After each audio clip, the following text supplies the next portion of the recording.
మీ business ఏదైనా మీ ఊర్లో promotion చేయాలంటే అది సుమన్ టీవీతోనే సాధ్యం. ఇప్పుడే సంప్రదించండి. ఓం గం గణపతి నమః. అరుణాచల శివ పరమశివ అవతారంగా పిప్పలాద మహర్షిని మనం చెప్పుకోవచ్చు. పరమశివ అవతారాల్లో పిప్పలాద మహర్షి కూడా పరమశివ అవతారం. అయితే ఈ పిప్పలాదుడు గురించి మనం తెలుసుకోవాల్సి వచ్చినప్పుడు దదిచి మహర్షి గురించి తెలుసుకోవాలి. ఎందుకంటే సహాయం చెయ్యాలి అంటే దదిచి మహర్షి ఉంటాడు ముందు. రాక్షసులకి దేవతలకి యుద్ధం జరిగేటప్పుడు ఆ రాక్షసులను సంహరించడం కోసం ఇంద్రుడికి ఒక ఆయుధం కావాల్సి వచ్చింది.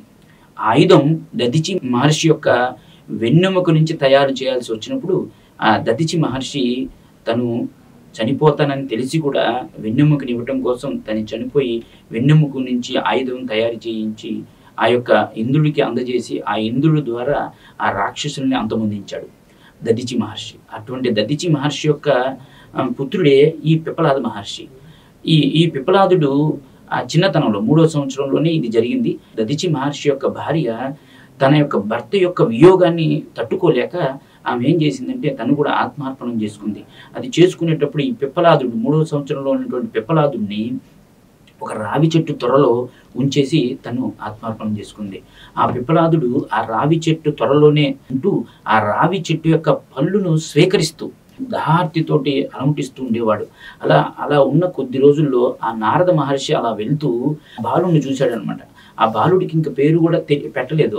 ఆ బాలుడిని బయటికి తీసి నారదుడు అడిగాడు, "నువ్వు ఎవరివి బాబు?" అంటే, "నాకు తెలియదు" అని చెప్పాడు. అప్పుడు నారద మహర్షి ఆ యొక్క జ్ఞాన దృష్టితో చూసి ఇతను దదిచి మహర్షి యొక్క కుమారుడు కాబట్టి ఇది జరిగింది అనేసి ఆ బాబుకి పిప్పలాదుడు అని నామకరణం చేశాడు. పిప్పల అంటే మనకి రావి చెట్టు అనమాట. ఆ రావి చెట్టులో నివసిస్తున్నాడు కాబట్టి రావి పళ్ళను తిని బ్రతుకుతున్నాడు కాబట్టి పిప్పలాదుడు అని నామకరణం చేసి అతనికి ఓం నమో భగవతే వాసుదేవాయ అనేటువంటి మంత్రాన్ని ఉపదేశించి తపస్సు చేయమని చెప్పాడు. బ్రహ్మ గురించి తపస్సు చెయ్యి, బ్రహ్మ నీకు వరాలు ఇస్తాడు అని చెప్తే అప్పుడు ఆ పిప్పలాదుడు ఘోరమైన తపస్సు చేశాడు అనమాట.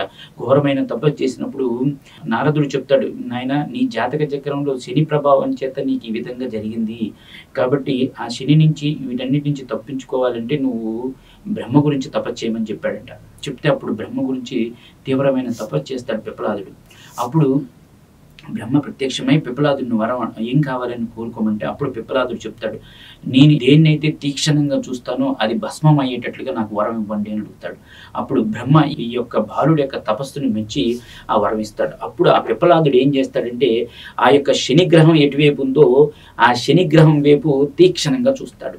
అయితే ఎప్పుడైతే శనిగ్రహం వైపు తీక్షణంగా చూస్తాడో శని గ్రహం మంటల్లో మాడిపోతూ ఉంటాడు. ఇది గమనించినటువంటి సూర్యుడు శనిదేవుడు ఒక గ్రహం మాడిపోతే జరిగేటటువంటి విపత్తు ఆయనకి తెలుసు కాబట్టి వెంటనే బ్రహ్మదేవుడి దగ్గరికి వెళ్ళి మొరపెట్టుకుంటాడు, "స్వామి మీరు ఇచ్చిన వరం వల్ల ఈ విధమైనటువంటి జరుగుతుంది, మీరే వెంటనే స్పందించాలనేసరికి ఆయన మళ్ళీ పిప్పలాదుడి దగ్గరికి ప్రత్యక్షమై, "పిప్పలాదా నువ్వు చేసేటటువంటిది తప్పు నాయన, నీకు ఇది వదిలేసే, నీకు ఇంకా 2 వరాలు ఇస్తాను, నీకేం కావాలో కోరుకోమంటే" అప్పుడు పిప్పలాదుడు శాంతించి అప్పుడు పిప్పలాదుడు వరాలు అడుగుతాడు.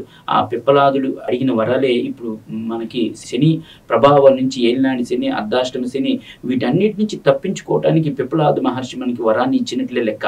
అప్పుడు ఆయన చెప్పాడు ఏంటంటే మొదటి వరం ఏదయ్యా అంటే నాది 5 సంవత్సరాల లోపు ఉన్నటువంటి బాలుడి మీద శని ప్రభావం ఉండకూడదు అని మొదటి వరంగా చెప్తాడు.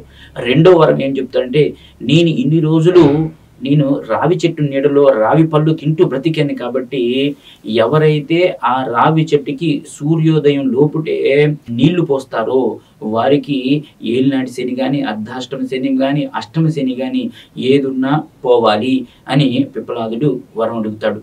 ఈ 2 వరాలను కూడా ఆ యొక్క బ్రహ్మ పిప్పలాదుడికి ఇవ్వటం ద్వారా ఈరోజు మనం పిప్పలాదుడు వలనే మనం ఇవి 2 చేసినట్లయితే మనకి ఆ శని ప్రభావం నుంచి మనం తప్పించుకోవచ్చు.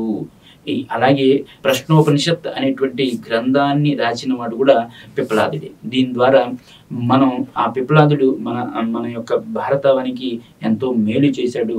అలాగే పరమేశ్వరుడు వచ్చినటువంటి అవతారాల ద్వారా చాలా మందికి పరమేశ్వరుడు ఏ అవతారాల్లో వచ్చాడో తెలియకపోవచ్చు.